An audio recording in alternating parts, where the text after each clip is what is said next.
Alright, so to finish our introduction of the internationalisation topic, we're going to have a look at three specific benefits, three clear benefits that can be derived from a firm's international strategy.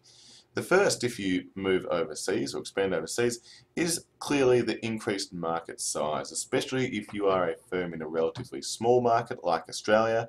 You'll often find that that domestic market becomes too small as you grow as a company, as your sales increase. You often get to the point where you literally cannot expand or increase those sales anymore because there are only so many people within a certain market or country, and that's clearly the case in Australia.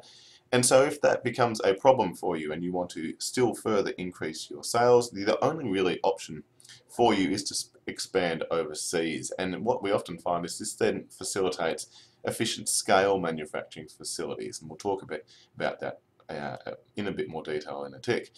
There's also the higher demand growth and income level potential overseas. What we certainly find is that there might be more affluent countries overseas that have higher levels of income at their disposal.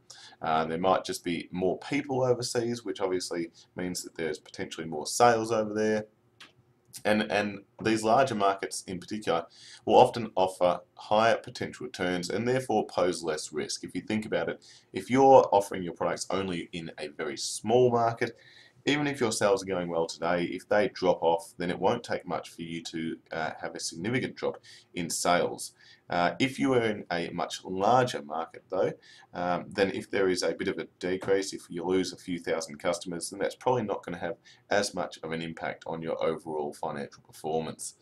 Strong markets may also facilitate production and marketing efforts to create value for customers. And that's certainly been the case for our friends at Cold Rock. If you have not had Cold Rock before, you need to go, as soon as you stop listening to this lecture, you need to go and buy some. They are an Australian ice cream manufacturer, and what they basically do, they came up with the idea that you pick your ice cream and then mash it together with these mixes. So it can be anything from fruit to chocolate to lollies, sweets, candy, whatever, as you can see in that picture. And I've included a little video that I'll post up on the Moodle site that outlines how they've recently expanded overseas into Vietnam.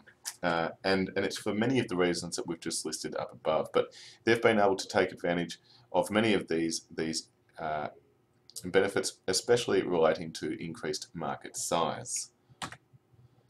As I touched on before, there are also economies of scale and learning economies that can be derived from expanding overseas.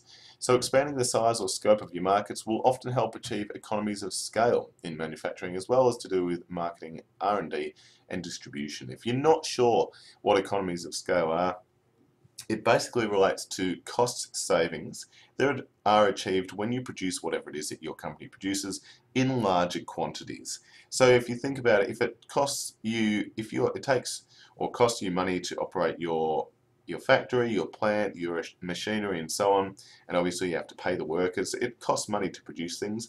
If you're able to use that one plant to produce 1,000 items of whatever it is that you specialize in instead of just 10, that means that you'll still have the same costs, roughly, but the cost per item will have gone down significantly. So as a general rule, the more we produce of the same thing, the cheaper, at least per unit cost, it is. And so obviously that's one of the benefits of going overseas into a larger market. We can then achieve those cost savings.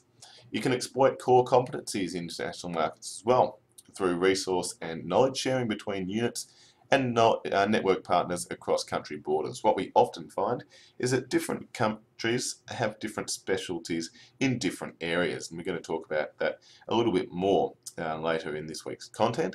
But by sharing those resources and knowledge from one country, firms can then learn how to create synergy, which in turn helps each firm learn how to produce high quality products at a lower cost. So what we often find is that by going overseas, you literally learn things just from being there. You learn different ways of doing things, different approaches to doing whatever it is that you've done back at home that may even be more efficient or effective than how you've done it previously.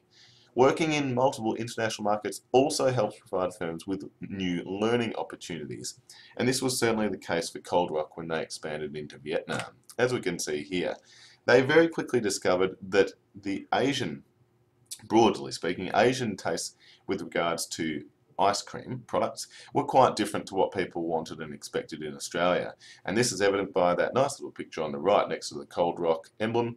That is a Mr. Pooh cake. That is not something which we see in many Australian stores, but which is quite common in many Asian chains over in places like Vietnam.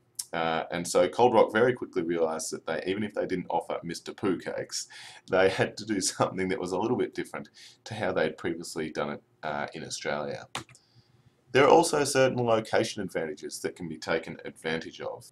Location advantages offer superior access to critical resources, so things like the raw materials that you use to produce the product that you offer, lower cost labour, sources of energy, suppliers, and key customers.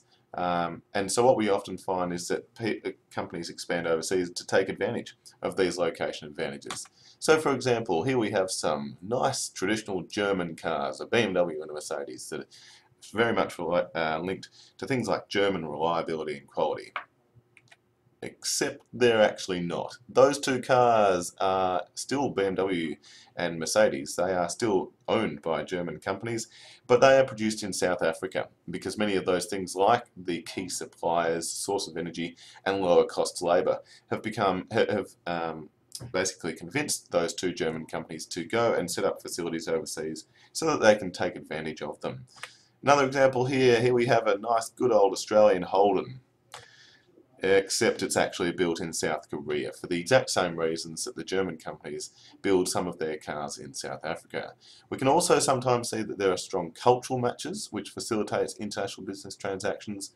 Being closer to your customers means that you can save on things like transportation costs. You don't have to ship them overseas if you open a factory in the country where there is strong demand and those greater levels of customers. Also often involving incentives to move overseas, things like taxation or interest benefits offered by foreign governments to try and attract and build their local industry and economy. That's a common reason why firms go overseas, to take advantage of those tax savings and interest rate benefits.